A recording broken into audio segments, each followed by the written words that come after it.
How did it all start for you? Where's the long story still, baby? Please try and edit it for us. A long story, baby, believe it, way long. Take by now to next week to finish. But I'll keep up on the business same, you know, kill like it going be, you know. Nah, I give up and never try to lose my touch, you know. Hello everybody, you're welcome back again to the Reggae Appreciation Society. The 1990s are generally regarded as the peak era of dancehall, though that art form had its origins dating back to the 1970s and even earlier.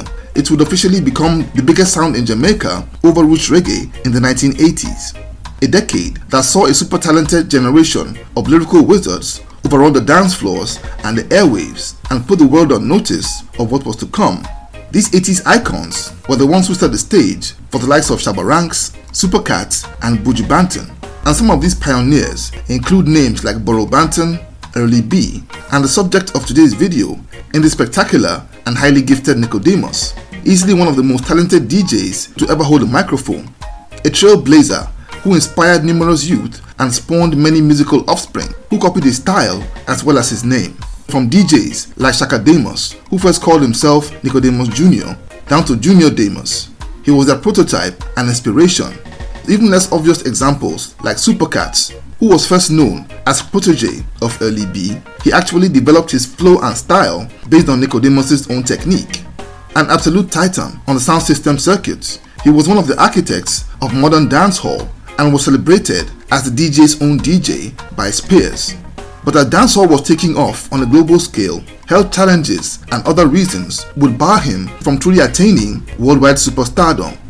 Let's take a look at what happened to the great Nicodemus. He was born Cecil Wellington in June 1957 and grew up in the ghettos of Trenchtown in Kingston and came up amidst the island's explosive musical energy. Though roots reggae was the predominant sound in Jamaica in the 1970s, he gravitated to the fast-growing phenomenon of toasting over rhythms, an art form perfected by pioneers like U-Roy, I-Roy, and Dennis Al Capone. At the age of 19, he began his career as a DJ with an outfit called the Socialist Roots Sound System, where he gradually made a name for himself before crossing over to ply his trade at King Jammy's Sound System in 1978. His elder brother, Maurice Wellington, was the leader of a reggae trio called the Morwells and also worked for producer Joe Gibbs as studio engineer. And it was him that produced his Kid Brothers' first single titled Natty Sell a Million in 1978, an irresistible single that showed U-Roy's undeniable influence on Nicodemus, but featured his own great quality and potential. Music critics have said over the years that Nicodemus' style was similar to Prince Far Eye and Prince Jazzbo, but personally, I saw very little of their influence. After a slew of impressive singles, he scored his first real smash hit in the flawless Bone Man Connection in 1980, a massive tune that's among one of the most influential modern dancehall songs and a song I believe influenced hip-hop in the 1990s. Nicodemus was then among the hottest DJs on Jamaica's sound system circuit and was setting dance floors ablaze with his mesmerizing lyricism and flow.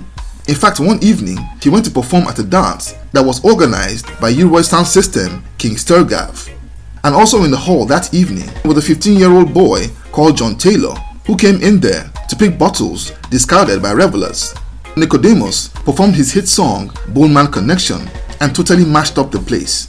He blew that kid's mind big time, and from that day, the boy decided to become a dancehall DJ himself and took the stage name Nicodemus Jr., but would later go by the name Shakademus.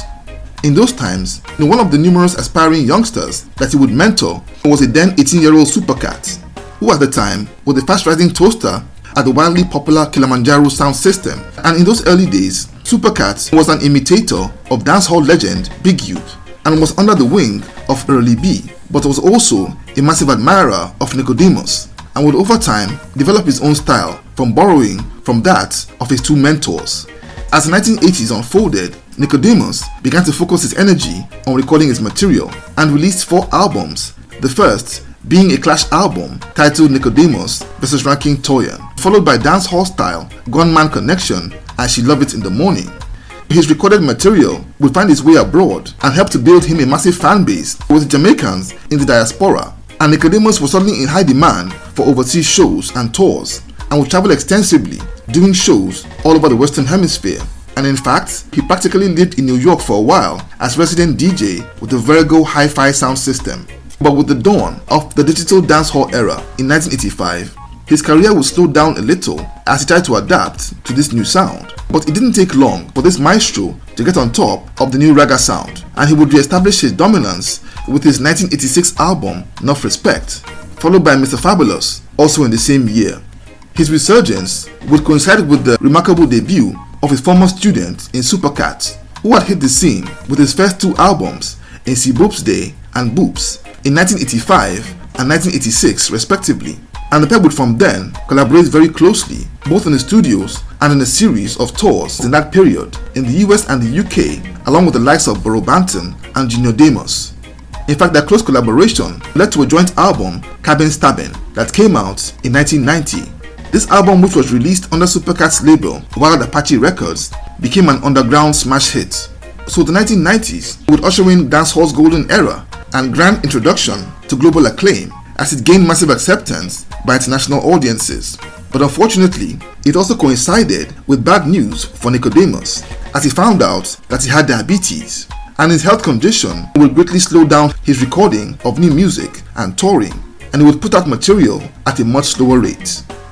After his 1992 album, Old Veteran, that was produced by King Jammy, he once again hooked up with Supercat, Nicodemus, and Junior Cat for the 1994 album The Good, The Bad, The Ugly, and The Crazy, and would soon after embark on a 2-month tour of the US. And even though he was struggling with his diabetic condition and a bad ulcer, he managed to put in a good run of performances throughout that tour.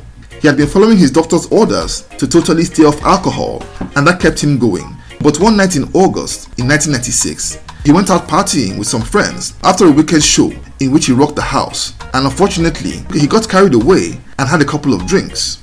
He fell ill almost immediately and passed away a few days later on August 26, 1996, at the young age of 39.